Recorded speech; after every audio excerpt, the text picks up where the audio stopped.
Estamos en una época de tiempo particular a nivel climático en nuestro país. Qué día estupendo de otoño, ¿no? El otoño viene siendo una de las épocas más lindas del año últimamente, por lo menos así me parece.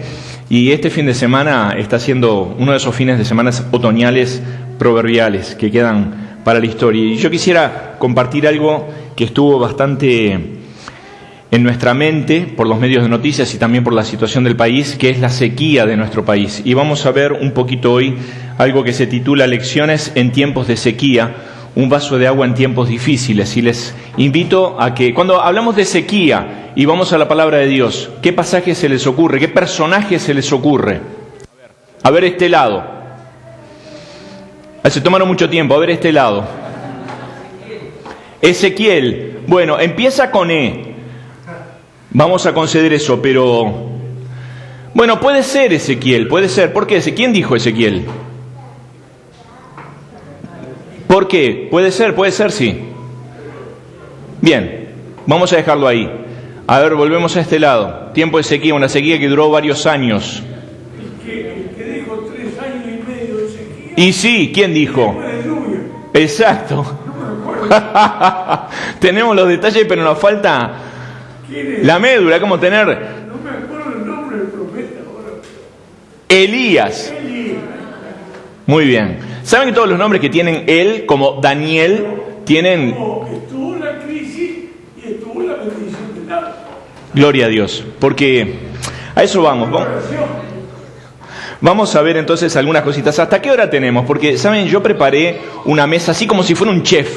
Preparé una mesa con platito de entrada, pero es muy largo esto. Entonces quiero saber hasta qué hora tenemos. Va a haber algo para todos, supongo.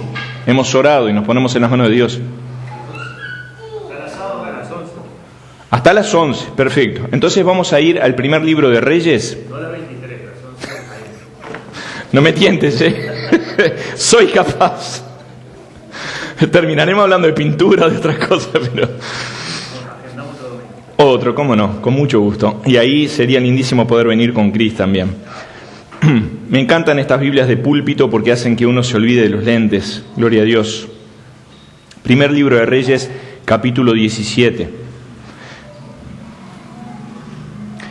Dice, entonces Elías Tisbita, que era de los moradores de Galaad, dijo a Acab, vive Jehová, Dios de Israel, en cuya presencia estoy, que no habrá lluvia ni rocío en estos años, sino por mi palabra. Y vino a él palabra de Jehová, diciendo, apártate de aquí, vuélvete al oriente y escóndete en el arroyo de Querit, que está frente al Jordán.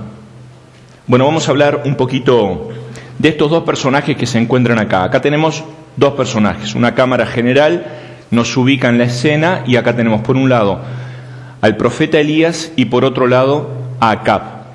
Y vamos a ver un poquito con respecto a la figura de Acab. ¿Quién era Acab? Y vamos a resaltar algunas cosas, trataremos de ir un poco rápido, aunque en cada uno de estos puntos puede haber una lección escondida para nosotros. Puede haber un plato, un aperitivo, algo que es de Dios para que nosotros lo degustemos y tratemos de aplicarlo a nuestra vida, nos puede hacer bien. Acab, evidentemente, tenía una historia y tenía un padre, y su padre había sido malo. Eso lo dice el capítulo anterior, el capítulo 16 del primer libro de Reyes, nos describe un poco el panorama de Israel como era. O sea que Acab estaba recibiendo una posta. Y quiero que nosotros nos enfoquemos un poquito en esto, porque todos los que vivimos en este mundo recibimos postas. Hay momentos que las postas las tienen otros, es su cuarto de hora, es su momento, pero a medida que va pasando el tiempo, los días, las horas, los años, esas postas salen de las manos de alguien y pasan a estar en nuestras manos, como pasó en el caso de Acab y su papá. Su papá tenía la posta del reino de Israel hasta que murió. Y entonces cuando murió, no necesariamente una posta tiene que pasar de manos de uno a otro cuando alguien se muere, pero esa posta pasa a Acab, y creo que en esto nosotros tendríamos que considerar que cada vez que nosotros recibimos una posta es para que la llevemos más adelante. Sea cual sea la posta que recibimos, La voluntad de Dios es que cuando nosotros recibimos esa posta, que la llevemos más adelante. El rey Omri, que era el papá de Acab, no solamente había sido malo, había sido el peor rey de Israel en toda la historia de Israel. No había tenido demasiados reyes hasta el momento, pero de todos los que había tenido era el peor. Se jactaba de decir, yo soy el peor. Me acuerdo que una vez Luis Noya dijo en un evento que a él, en aquel día de la juventud que se hacía en el Crandon, le habían dado la medalla al peor jugador. Bueno, es tener de repente la vergüenza de ser el peor. No es algo de sentirse orgulloso, puede ser gracioso en cierto sentido, pero en cosas serias no es gracioso, es malo, es una vergüenza. El papá había sido el peor. Entonces él recibe esta posta, y al igual que nosotros cuando recibimos una posta tenemos que evaluarla sabiendo que la idea es que la posta que recibimos la llevemos para adelante. ¿Y él qué hace? Él recibe la posta y sigue en la misma. No evalúa la posta que recibió a la luz de la palabra de Dios, sino que la evalúa a otras luces y sigue en la misma posición. Parecería no tan complicado el hecho de saber que si algo lo recibo mal barajado, bueno, lo tengo que ordenar. Si me dan un paquete de figuritas todo desordenado, bueno, de repente lo podría ordenar un poco. En teoría parecería que no es difícil esto. Pero la práctica, fíjense en que en toda la historia de los reyes de Israel, todos los reyes de Israel, ninguno fue capaz de revertir la posta, fueron todos malos. Cuando vemos desde Robam, que recibió la posta de su papá, Salomón, su contraparte, Jeroboam, los reyes de Israel, vamos al Nuevo Testamento, los fariseos, los escribas, los sacerdotes, parecería que recibir una posta y llevarla para adelante no es tan difícil, pero nuestra historia nos juega en contra. Parecería que es una materia bastante difícil de sortear. Entonces, yo estaba pensando que cuáles son algunas de las razones por las cuales cuando nosotros recibimos una posta no la llevamos más para adelante. Y quiero darle dos, hay varias, quizás hasta tres les doy, pero voy a ir así. En primer lugar, la extrema adoración u honra que se tiene hacia algunas personas. Una cosa es honrar, otra cosa es admirar en exceso. Cuando yo recibo una posta, vamos a decir, recibo una posta de mi papá. Mi papá fue un buen padre, gracias a Dios, lo honro. De hecho, el 24 de abril fue su cumpleaños. Así que tengo muchísimas cosas por las cuales agradezco a mi papá y trato de honrarlo lo más que pueda. Pero honrar a mi papá no significa que caigo en una excesiva admiración de su persona y no soy capaz de ver las cosas en las cuales él no me daba el mejor de los ejemplos, como para que yo tome esa posta y la lleve más para adelante. Es difícil a veces llevar una posta para adelante. Mi papá tuvo un padre que no fue muy buen padre. De hecho, era una persona que tenía ciertas falencias y, además de eso, falleció cuando mi papá tenía 9 años, así que prácticamente no lo tuvo en toda su vida. Así que mi papá tomó esa posta a los 9 años de un padre más o menos, en condiciones más o menos, tomó esa posta y nos tuvo a nosotros, dedicó el tiempo, frente a lo que él recibió, tomó esa posta y le llevó muy para adelante. Ahora, para mí es un desafío hacer lo mismo que él hizo, tomar esa posta y llevarla más para adelante. Yo lo honro y tengo que honrarlo, al igual que cualquier posta, pero no puedo caer en la excesiva admiración, porque la excesiva admiración algunas veces hace que yo no vea cosas que están deficientes y que las tengo que tomar y llevar para adelante. Otra cosa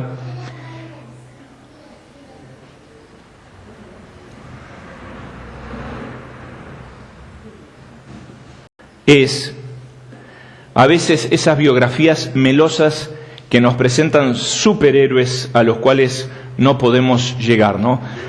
Yo no voy a mencionar algunos personajes que son muy famosos a nivel de lo que es el pueblo evangélico, pero no me entienden, ¿eh? Hay veces que hay personas que no quiero dar el más mínimo detalle, pero son, créanme, muy famosas. Y yo he buscado en la literatura, en las biografías, he leído sus biografías, parece que están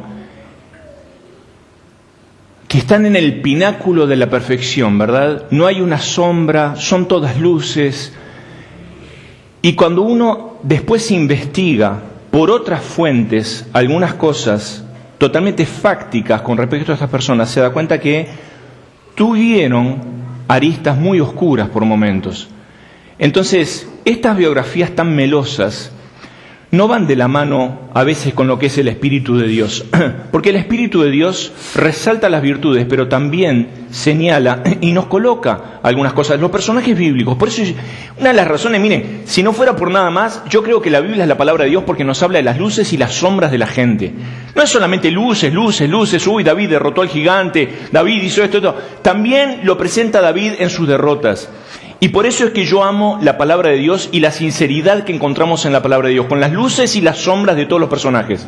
A veces nuestra humana naturaleza cuenta la historia solo desde una perspectiva, desde la perspectiva de los logros, los éxitos y las luces. Y eso nos juega en contra porque nos bloquea la capacidad a veces de ver que ciertas cosas no se hicieron del todo bien y que se pueden llevar para adelante. Termino este punto con una anécdota que me parece bastante interesante. ¿Han oído hablar de Steve Jobs? ¿Quién es? ¿Quién fue? El fundador de Apple. ¿Alguien dijo? No sé quién. ¿Quién? Fundador de Apple, perfectamente. Al evaluar un poco el éxito de esta empresa, que se consideraba una empresa muy creativa, muy pionera, muy vanguardista, alguien hizo el siguiente análisis que me parece que fue muy correcto, que Apple en realidad no inventaba cosas. La virtud de Apple, o de Macintosh, o de Steve Jobs y su equipo, la virtud que tenían eran de tomar algo ya existente y desarrollarlo en una forma superlativa. Tomaban algo ya existente y lo desarrollaban en una forma superlativa. Por ejemplo, ¿qué? Las computadoras. Les voy a dar letra hoy, porque miren, si usted no participa más rápido, esto se va a ir hasta las 11 de la noche, en serio. Yo vengo a una iglesia pequeña, es decir, participamos un poco, ¿vieron? Por eso que, tampoco tanto, porque hay algunos que les gusta mucho participar, hacen todo un discurso en la participación. La computadora la creó, creo que IBM, pero Macintosh tomó algo ya inventado y lo llevó mucho más para adelante haciéndolo diferente, con lo cual tuvo un gran éxito. Otra cosa que tomó Apple, que no lo hizo, no lo inventó, fueron los celulares. ¿Ustedes se acuerdan de los celulares Motorola, por ejemplo? Nokia, aquella marca que era la que usaba mucho el presidente de Estados Unidos, Obama, no me acuerdo cómo era. Era súper famoso. BlackBerry. BlackBerry, ¿dónde hay un BlackBerry hoy día? Díganme. ¿Dónde hay un? ¿Quién tiene un Nokia? Ahora, todos se desviven por un iPhone de Apple. ¿Por qué? No lo inventaron, solamente lo tomaron y lo desarrollaron y lo llevaron a un nivel superlativo. ¿Pero por qué? Porque está esa virtud de ver que estas cosas están bien, pero tienen cosas que se pueden mejorar. Y cada vez que yo recibo una posta, la recibo con la esperanza y la expectativa de Dios de que yo la mejore y la lleve hacia adelante, en lo cual tengo que trabajar bastante bien. Bueno, Acab no hizo nada de esto, ¿no? Él fue peor cuando debió ser mejor. Se convirtió en el peor rey de Israel. O sea, su padre ya había sido el peor, pero él le ganó siendo peor que su padre. Y además de eso, se acercó a malas influencias. Vamos a leer en el capítulo 16, versículo 31, que dice así: porque le fue ligera cosa andar en los pecados de Jeroboam, hijo de Nabat, y tomó por mujer a Jezabel, hija de Et-Baal, rey de los Sidonios, y fue y sirvió a Baal y lo adoró, e hizo altar a Baal en el templo de Baal que él edificó en Samaria. Hizo también Acab una imagen de acera, haciendo así Acab más que todos los reyes de Israel que reinaron antes que él, para provocar la ira de Jehová, Dios de Israel. Es decir, vos estás haciendo lo malo, pero además te estás acercando a malas influencias. La Escritura dice que no erremos, y cuando nos dice que no erremos, es porque como seres humanos tenemos todo el potencial de sí errar. Dice, las malas conversaciones corrompen las buenas costumbres. Si te acercas a gente que te va a influir mal, vas a terminar mal. Como dice el refrán, una manzana podrida pudre al resto. ¿Han escuchado hablar del... Cris me va a rezongar porque voy a decir el nombre mal seguramente. Cincudo rojo, no lo dije bien. Es un bicho rojo que apareció, que está devorando las palmeras del país. Es una plaga. Están preocupadísimos. El otro día Cris, que está dedicado un poco más a la jardinería, vio que había unos troncos de palmera y fue a tomarlos para traerlos al jardín de casa y hacer alguna cosa, y cuando estaba ahí vio ese zincudo rojo, le sacó, primero lo mató, lo aplastó, lo dejó desfigurado al pobre. Después se acordó, capaz que esto tendría que sacar una foto, le sacó una foto, parecía una autopsia eso, un bicho todo aplastado, pero mandó la foto a autoridades y enseguida mandaron un comunicado. Es una plaga. Las autoridades forestales están muy preocupadas por esta plaga, porque realmente va a destruir o va destruyendo todas las palmeras y no solamente de una clase. Algo que es chico puede terminar pudriendo algo muy grande y no tiene remedio, no tiene marcha atrás. Acá se acerca a malas influencias y ya venía mal, venía bajando la escalera cada vez peor, pero esto es como subirse a un tobogán o a un ascensor, a un descensor. Imagínense un parque acuático donde están esos toboganes que te tiran a toda velocidad hacia el agua. Bueno, ya venía mal, pero se subió a uno de esos toboganes y se fue para abajo a pique. Imagínense una nación que es llamada el pueblo de Dios, que quiere que Dios lo honre, y tienen un rey que hace todo este tipo de cosas. No hay que ser muy profético para vaticinar que qué va a pasar. Algo les va a ir mal. No se puede andar mal toda la vida y que el día esté siempre soleado. Algo va a andar mal. Entonces, además sirvió a Baal, le hizo un templo y una imagen, y también le hizo una imagen a Acera, que era la madre de Baal, por las dudas, ¿no? En ese caso aparece Elías. ¿Quién era Elías? Vamos a ver un poquito, porque está el encuentro entre estas dos personas. Una persona muy oscura, pero que tenía el trono, tenía el poder. Porque a veces la oscuridad es la que firma los decretos. A veces la oscuridad es la que tiene el chifle y es la que arbitra en ciertas cosas. Y acá tenemos la autoridad con toda su mayoría, con todos sus profetas, con todas las relaciones políticamente correctas que había creado. Y por otro lado teníamos a Elías. Elías era de Tisbe. No sabemos muchos detalles con respecto a este tipo de cosas, pero lo que vamos sabiendo es que era una persona sencilla. Alguien que lea, por favor, Santiago 5:17. Santiago 5:17. Con voz potente. Tienen que despeinarme, de ser preciso.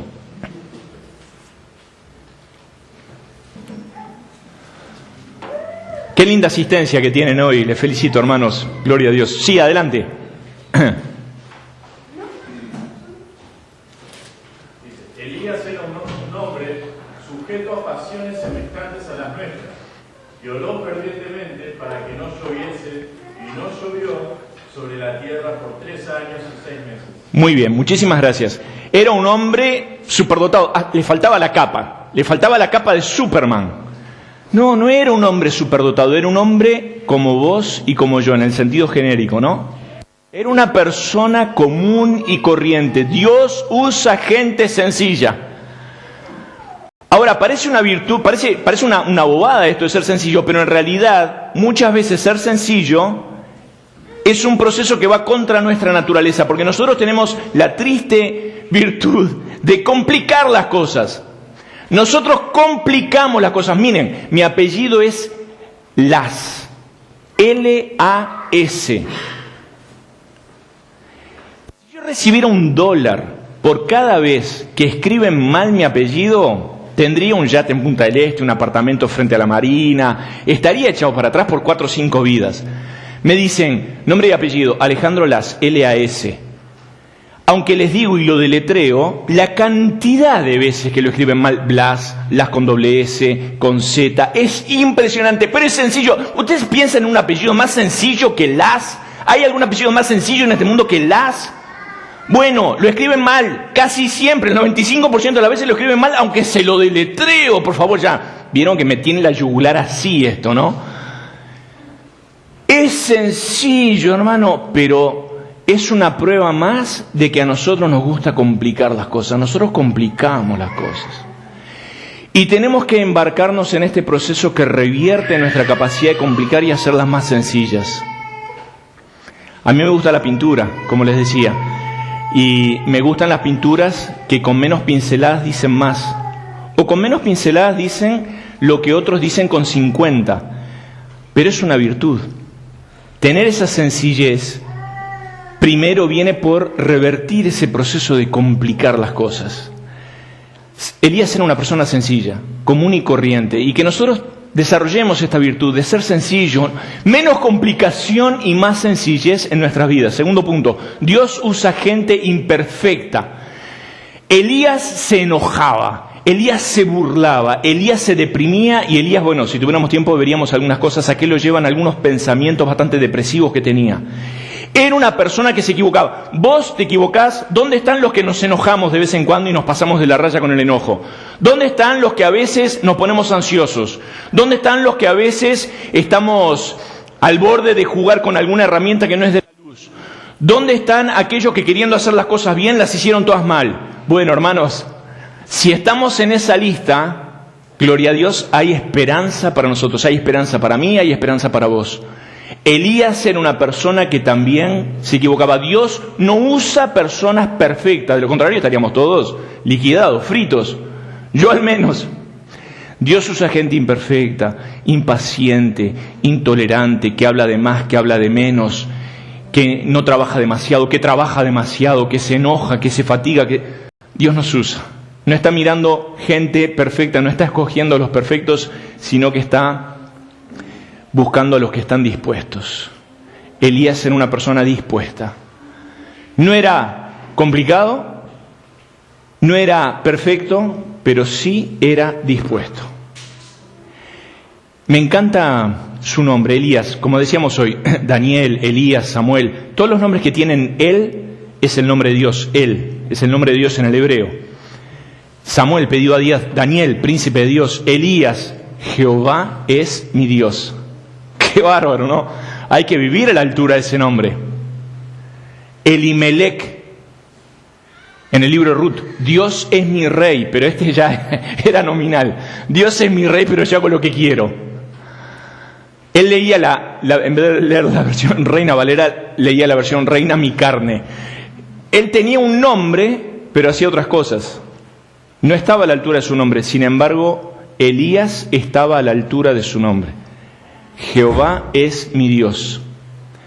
Y entonces se pone del lado de Dios. Dios usa a la gente que se pone de su lado. Permítame, para no divagar, ver si estoy dejando alguna cosa importante en las notas.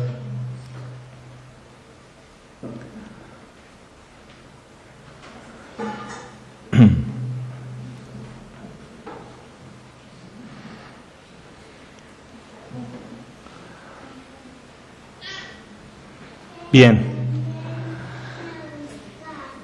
Elías, dentro de su sencillez y de sus imperfecciones, tenía una particularidad. ¿Cuál era su particularidad? Que él era profeta. Era su particularidad, era profeta. Lo mismo que vos y yo tenemos alguna particularidad. Dios no nos hizo a todos iguales. Somos iguales en un sentido genérico, pero después tenemos particularidades. Y tu particularidad no es mejor que la de otros, pero tampoco es peor.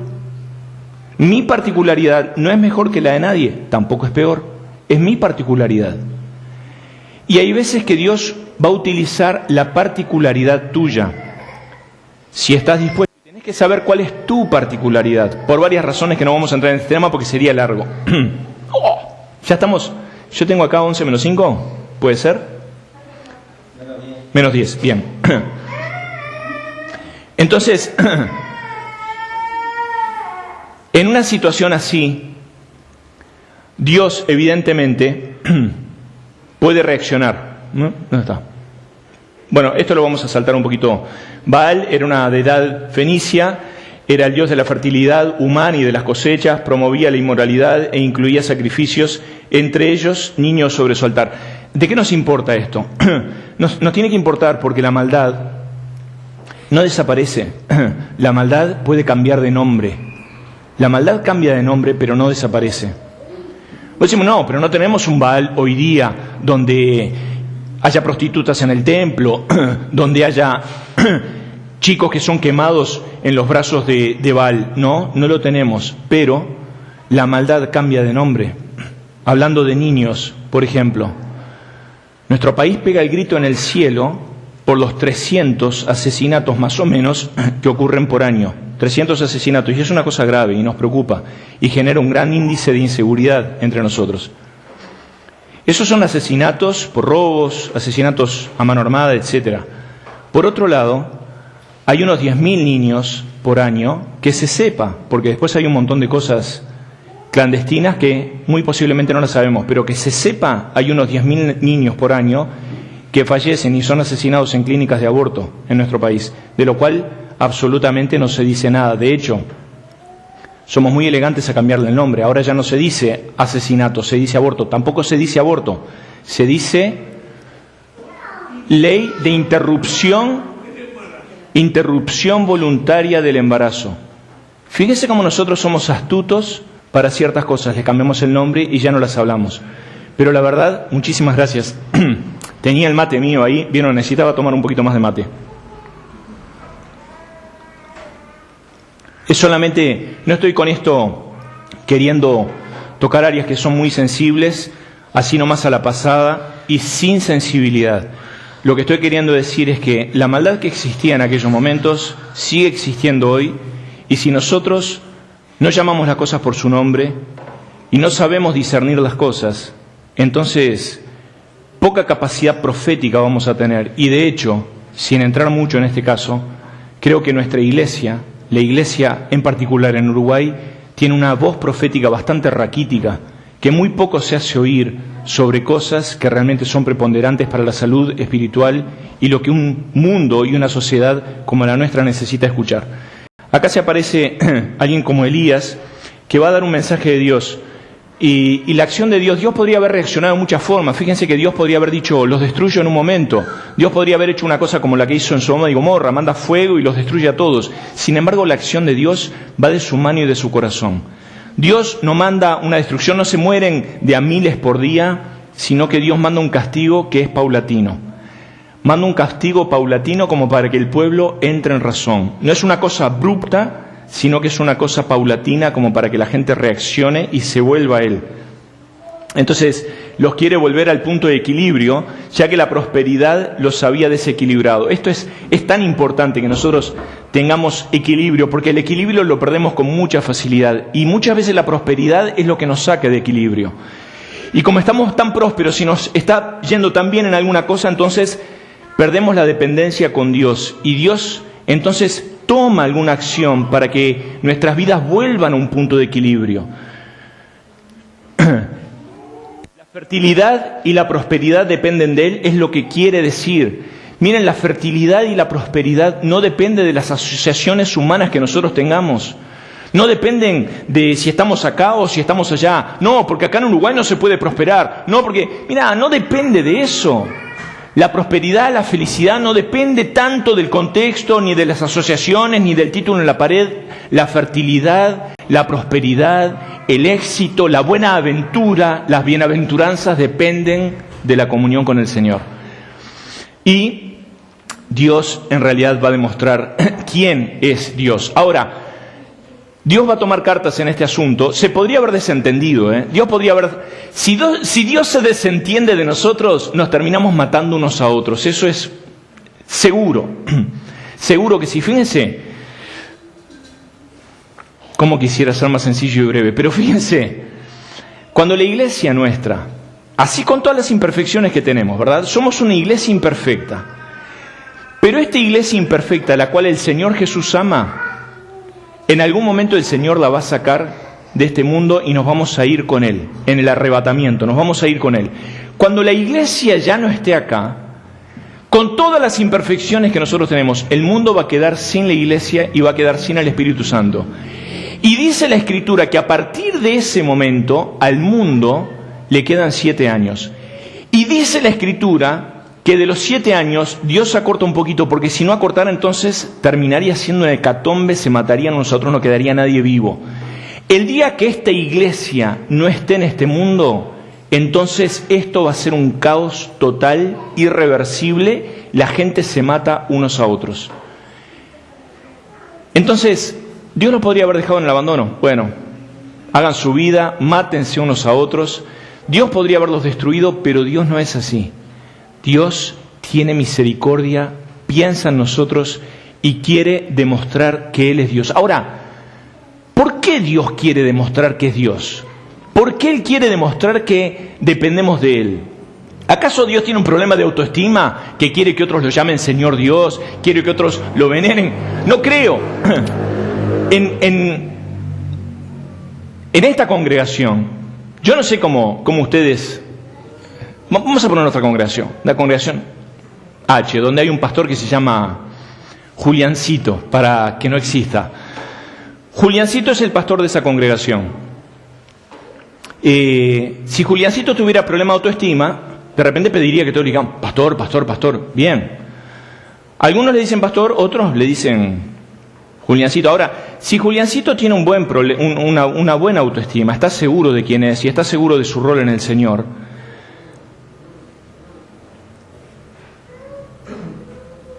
que le digan pastor o no le digan pastor no tiene que ver con él. Tiene que ver con la persona que está dirigiéndose a él. Si la persona no tiene problemas de autoestima, le pueden decir Fidodido, que él no va a dudar quién es. No va a dudar quién es, cuál es su rol. Pero la forma en que otros se acercan, a veces sí. Fíjense que el apóstol Pablo, a veces sería Pablo, pero en algunos momentos él enfatizaba que era apóstol. Le escribía a su hijo espiritual Timoteo, tomaban mate juntos, estuvieron en 1000 peripecias juntos. Sin embargo, cuando le escribe las cartas dice Pablo, apóstol de Jesucristo. No le dice, Timito, acá te escribe Pablito. No, es el apóstol Pablo. Hay momentos en los cuales sos de a pie, de alpargatas, y hay momentos en los cuales estás hablando desde una investidura pastoral. ¿Por qué es bueno que estos roles estén marcados de vez en cuando? Porque nosotros a veces nos olvidamos.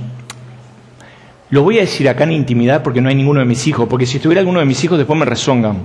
Ojo con los hijos que están en los bancos que después escuchan y vienen y te rezongan. En casa, yo soy el padre, Cris es la madre y ellos son ¿qué? Los hijos, muy bien. Pero miren, esto es solo para entendidos, como dicen algunos anuncios, solo para los que tenemos hijos. ¿Verdad que a veces los hijos se olvidan de los límites, se olvidan quién es el padre y quién es la madre y empiezan a jugar con los límites ahí? Y en algún momento vos, calmo, tranquilo, le decís, en esta casa vos seguís siendo el hijo y yo sigo siendo el padre.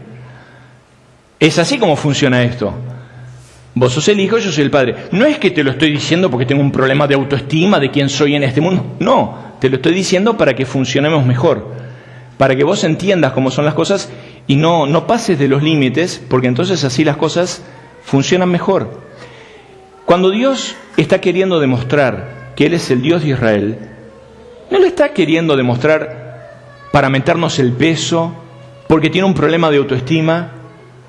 Lo está diciendo porque en este rompecabezas, si no ponemos las piezas en su lugar correcto, no hay armonía, no hay un diseño agradable, sino que va a haber caos. Y el pueblo de Israel se estaba yendo hacia el caos. Y Dios les quiere demostrar que las cosas comienzan por Él, que la fertilidad está en Él, etcétera, y que si ponemos a Dios en el lugar que tiene que estar, entonces todo lo demás se acomoda. Buscad primeramente el reino de Dios y su justicia, y todas las demás cosas serán dadas por añadidura. Que Dios esté en el lugar que tenga que estar. Y Elías va y se dirige y le dice que el Dios en cuya presencia estoy.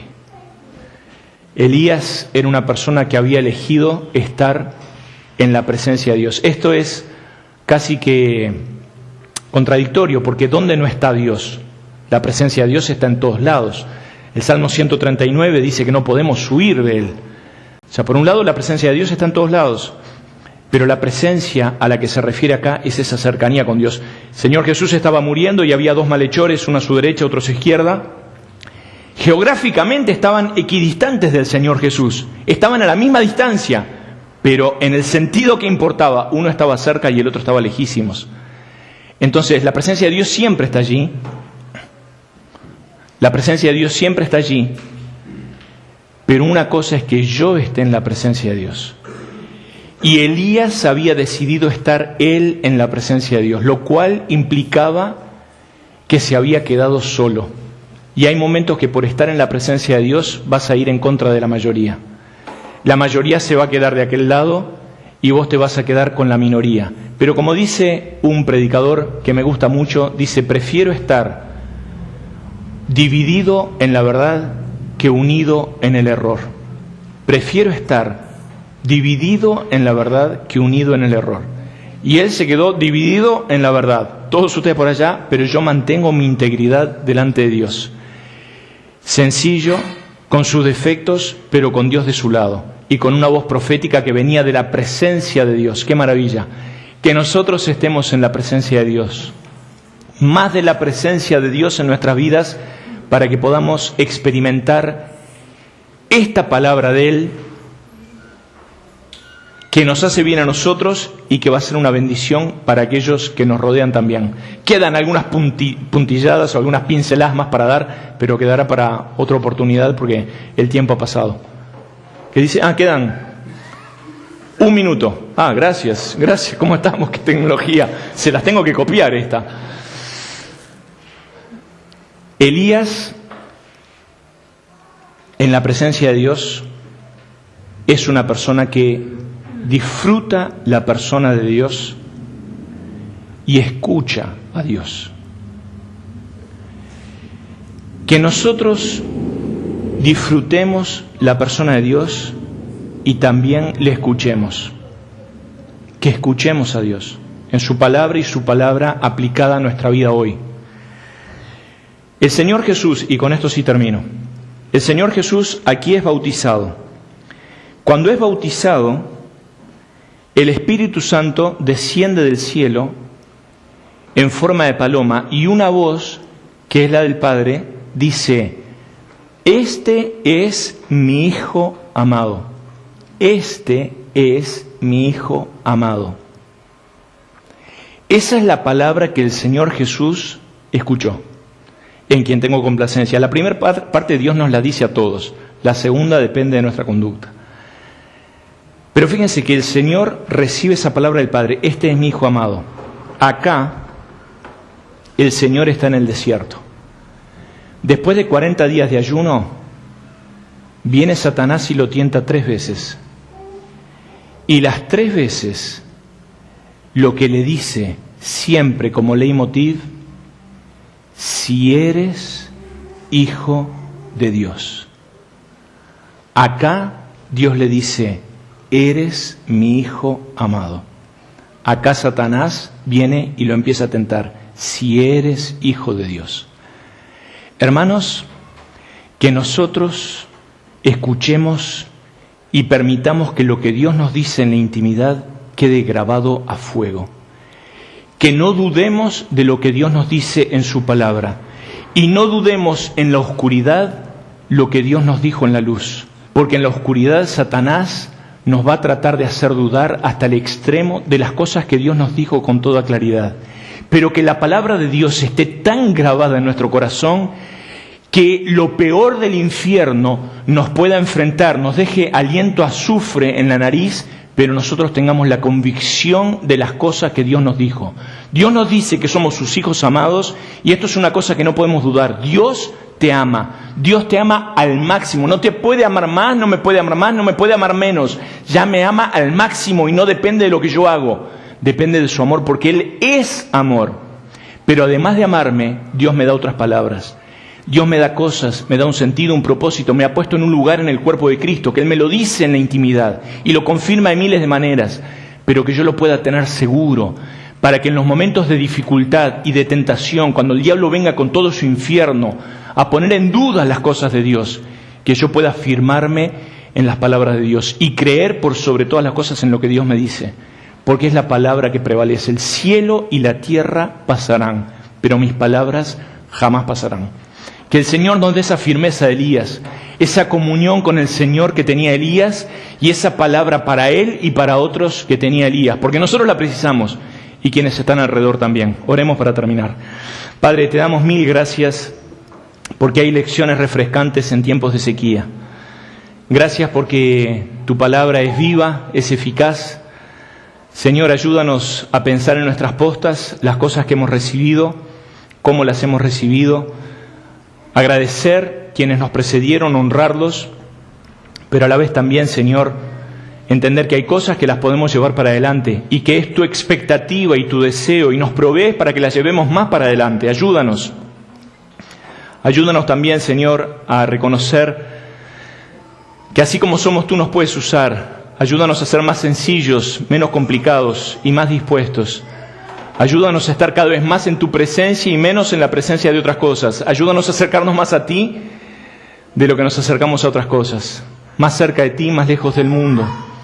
Ayúdanos a atesorar las palabras que nos hablas en intimidad para que sean de bendición para nosotros aquí y para otros también. En el nombre precioso del Señor Jesús. Amén y amén.